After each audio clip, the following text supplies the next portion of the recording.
So student welcome back to my channel knowledge hub. I hope आप सभी अच्छे होंगे और आपकी एग्जामिनेशन की प्रिपरेशन भी काफ़ी अच्छी चल रही होगी।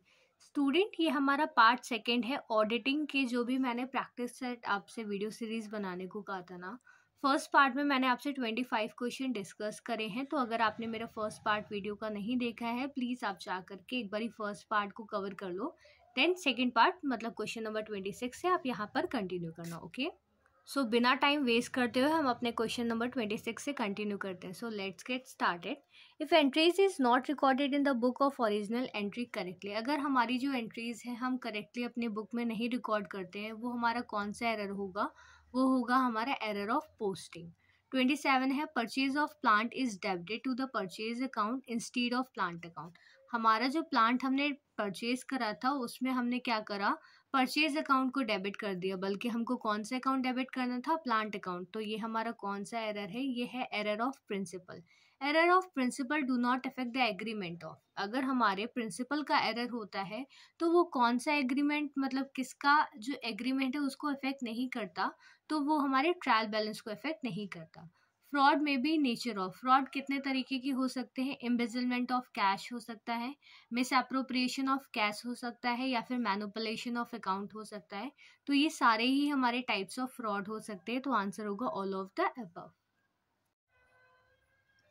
30th क्वेश्चन है हमारा, कैश में be misappropriated by entering lesser amount of cash than the actually receive. मतलब जितना रिसीव हुआ है उससे कम हम अपना अमाउंट कैश में रिकॉर्ड कर रहे हैं, या फिर making false entries on the payment side of the cash balance. मतलब हम गलत ही एंट्रीज कर दे रहे हैं, जो हमने खर्चे नहीं करे ना वो भी हमने रिकॉर्ड कर दिया। Not recording in cash book the amount of cash sales, मतलब हम जो कैश सेल्स कर रहे हैं ना उसका अमाउंट हम अपनी कैश बुक में रिकॉर्ड नहीं करें। तो इन सारे तरीके से हम अपने कैश को मिस अप्रोप्रिएट कर सकते हैं। तो आंसर होगा all of the above. 30 number है, what is misappropriation of good. Misappropriation of good का मतलब क्या है? या तो स्टीलिंग ऑफ गुड, मतलब हमने अपने सामान को चुरा लिया, या फिर not recording the purchase of good, मतलब जो सामान हमने खरीदा था उसको हम शो नहीं करें, उसको हमने रिकॉर्ड नहीं करा है। तो आंसर होगा above A and B both. Second है, other objectives of auditing is. हमारे ऑब्जेक्टिव क्या है ऑडिटिंग के? पहला है क्रिएशन ऑफ हेल्दी इन्वायरमेंट, दूसरा है सेटिस्फाइंग गवर्नमेंट ऑफिशियल्स, थर्ड है इम्प्लीमेंटिंग द स्टैट्यूटरी प्रोविजन। तो आंसर होगा हमारा all of the above. 33 number है, an auditor is a watch dog not a blood hound. ये किसने बोला था? ये बोला था हमारे जस्टिस लोब्स ने। 34 है, an auditor is a watch dog not a blood hound, it was stated in. कहाँ पे बोला गया था? Cotton mill company limited in the 1896 में ये बोला गया था। 35th क्वेश्चन है हमारा, an auditor is a watch dog, he should call necessary information on becoming suspense, state the facts in the audit report. तो आंसर होगा हमारा above A and B both, क्योंकि ये सारे काम हमारा ऑडिटर करता। ओके। 36 है, accounting is necessary why. Accounting क्यों नेसेसरी है?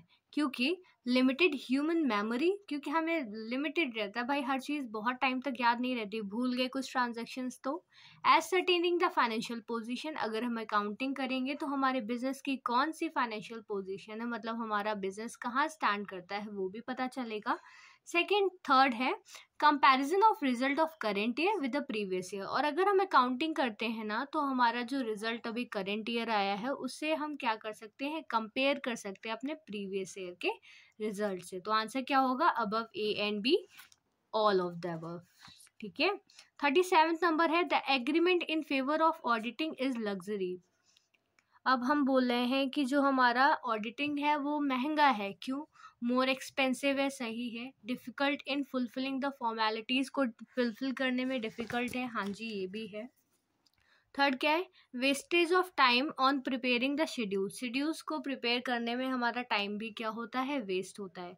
तो आंसर होगा ऑल ऑफ द अबव, क्योंकि इनकी कही हुई सारी बातें क्या है? सही है। 38 नंबर है हमारा, book keeping is an art to record business and other transactions in monetary term. ये किसने बोला था? ये बोला था हमारे स्पाइसर और पेगलर ने। Okay.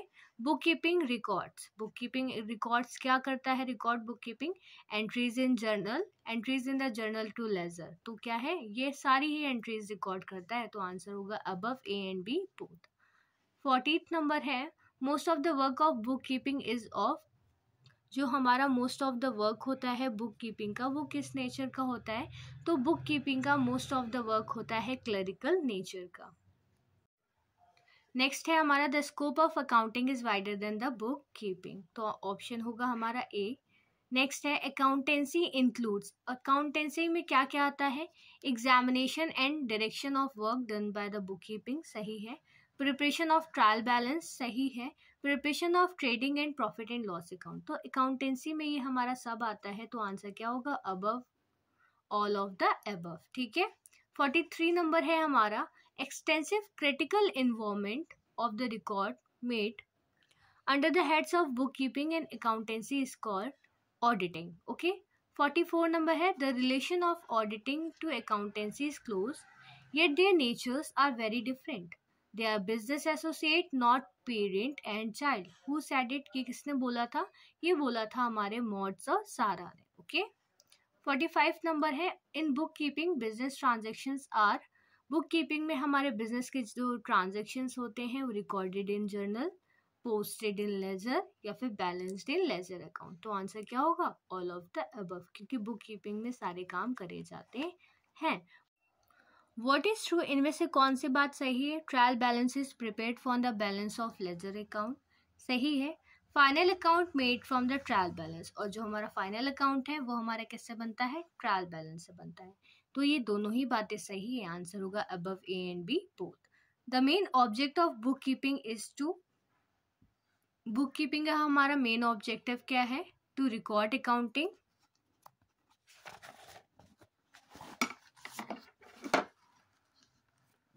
Analyse the accounting record, या सेल ऑफ गुड्स या बाइंग ऑफ गुड्स, तो हमारा ऑप्शन ए सही था ना, टू रिकॉर्ड अकाउंटिंग। 48 नंबर है no special knowledge and ability is required in, कोई भी स्पेशल नॉलेज और एबिलिटी नहीं रिक्वायर होती है किस केस में, in the case of book keeping. Okay. 49 है what is true regarding the book keeping, के बारे में क्या सही है, rectification entries are not made, rectification entries are made, या final account are prepared, book keeping से तो फाइनल अकाउंट प्रिपेयर नहीं होता, रेक्टिफिकेशन एंट्रीज हमारी बुक कीपिंग में नहीं होती, तो option number A is correct. Okay. Last हमारा इस पार्ट का क्वेश्चन है book keeping is a dash of accountancy, तो बुक कीपिंग क्या है, एनालिटिकल एप्लीकेशन है, कंस्ट्रक्टिव ब्रांच है, रिकंस्ट्रक्टिव ब्रांच है, या इम्प्रैक्टिसेबल ब्रांच है, तो book keeping is a constructive branch of accountancy. So student इस पार्ट के लिए इतने ही 50 क्वेश्चन आपके लिए सफिशिएंट है, नेक्स्ट पार्ट में मैं आपके जितने भी क्वेश्चन है वो कंटिन्यू करूंगी। थैंक्स फॉर वॉचिंग, और अगर आपने मेरे चैनल को सब्सक्राइब नहीं करा है प्लीज़ चैनल को सब्सक्राइब कर लो और बेल आइकन को भी हिट कर देना। Thank you.